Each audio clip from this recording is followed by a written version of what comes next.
అచ్యుతాపురం ప్రమాదం సాల్వెంట్స్ లో లీకేజ్ తోనే సంభవించిందా? ప్రమాదానికి కారణం రియాక్టర్ పేలుడు కాదు అంటున్నారు హోంమంత్రి అనిత.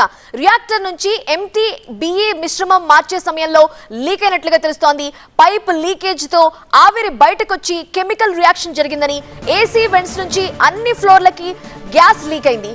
విద్యుత్ స్పార్క్ తో ఒక్కసారిగా ఫ్యాక్టరీలో బ్లాస్ట్ జరిగినట్టుగా హోంమంత్రి అనిత చెప్పారు. ఇప్పటివరకు 17 మంది చనిపోయారు, 35 మందికి గాయాలయ్యాయి. మృతుల సంఖ్య ఇంకా పెరిగే అవకాశం ఉంది.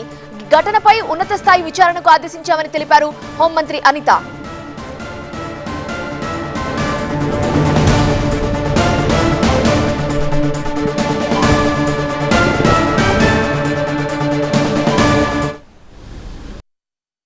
గ్యాస్ అనేది వీళ్ళకి సాల్వెంట్స్లో లీకేజ్ ఉందండి.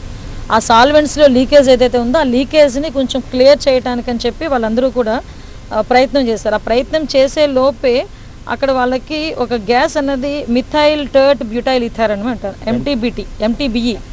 MTBE అనే ఒక గ్యాస్ అది ఫామ్ అయిపోయింది. అదేమైందంటే ఆ పైప్ లైన్స్ నుంచి ఏసీల్లోకి వెళ్ళి మొత్తం అది టాప్ ఫ్లోర్ నుంచి కింద ఫ్లోర్ వరకు అది స్ప్రెడ్ అయిపోయింది. ఎప్పుడైతే స్ప్రెడ్ అయిందో ఎలక్ట్రికల్ స్పార్క్కి ఒకేసారి అది బ్లాస్ట్ అయిపోయింది.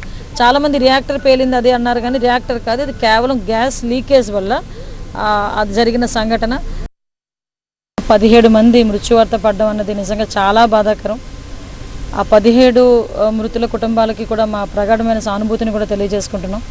ఎందుకంటే నాకు తెలిసి ఈ మధ్యకాలంలో ఇంత పెద్ద యాక్సిడెంట్ ఫార్మా కంపెనీస్లో ఇంత పెద్ద యాక్సిడెంట్ ఎక్కడా లేదు. తొందరగా రెస్పాండ్ అయ్యి ఫైర్ డిపార్ట్మెంట్ వాళ్ళు కూడా సుమారుగా ఒక 15 మందిని రక్షించడం కూడా జరిగింది.